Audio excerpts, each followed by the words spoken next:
আসসালামু আলাইকুম। প্রতিদিনের মতো আজকেও আরেকটি রেসিপি নিয়ে চলে আসলাম। আমরা অনেক রকমভাবে কেক তৈরি করে থাকি। আজকে ভীষণ মজার ঘি কেক তৈরি করে দেখাবো। এই কেকটা খেতে খুবই মজার হয়, তৈরি করাও খুবই সহজ। তৈরি করার জন্য আমি প্রথমে একটি বাটিতে 1/4 কাপের মতো বাটার নিয়ে নেব, সাথে 1/4 কাপ ঘি, 2 টেবিল চামচ রান্নার তেল।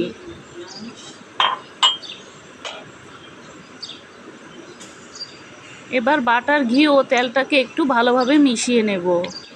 এই কেকটার মধ্যে কোনো প্রকার ভ্যানিলা এসেন্স দেওয়ার প্রয়োজন নেই। ঘিয়ের গ্রানের জন্যই এখানে কেকের মধ্যে সুন্দর একটা স্মেল আসবে। সাথে দিয়ে দেব 1/2 কাপ চিনি, সামান্য 2 চিমটির মতো লবণ। এবার একটি হ্যান্ড উইক্স দিয়ে খুব ভালোভাবে মিশিয়ে নেব।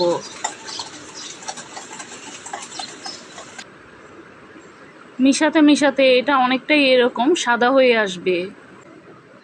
এটা যখন এইরকম সাদা হয়ে আসবে তখন আমি এখানে 2টি ডিম ভেঙে দিয়ে দেব।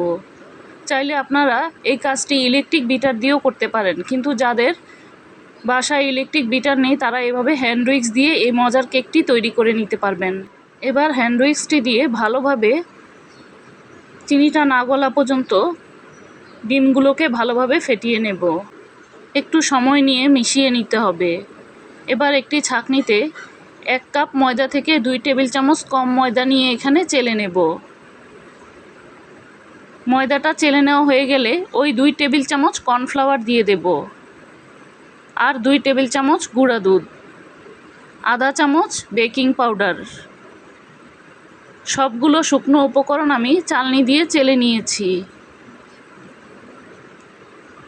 এবার সবগুলো উপকরণ একটু ভালোভাবে আলতো হাতে মিশিয়ে নেব। মিশ্রণটা যখন এরকম ঘন হয়ে আসবে তখন এখানে 2 টেবিল চামচের মতো আমি লিকুইড দুধ দিয়েছি, দিয়ে একটু ভালোভাবে মিশিয়ে নেব।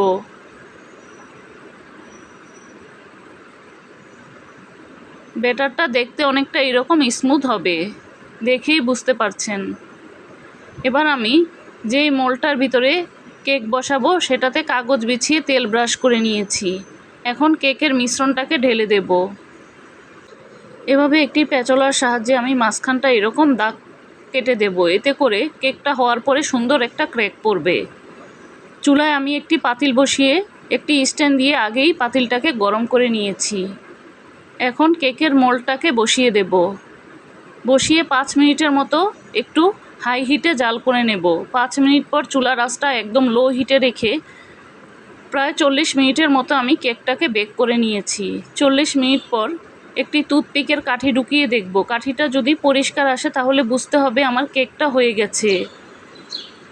কেকটা চুলা থেকে নামিয়ে এখন আমি উপরে একটু ঘি ব্রাশ করে দিয়েছি। এখন ঢাকনা দিয়ে ঢেকে রেখে দেব, এতে করে কেকটাও নরম হবে, কেকটাও ঠান্ডা হয়ে যাবে। কেকটা ঠান্ডা হওয়ার পর আমি এটাকে মোল্ড আউট করে নিয়েছি। কতটা নরম হয়েছে দেখেই বুঝতে পারছেন।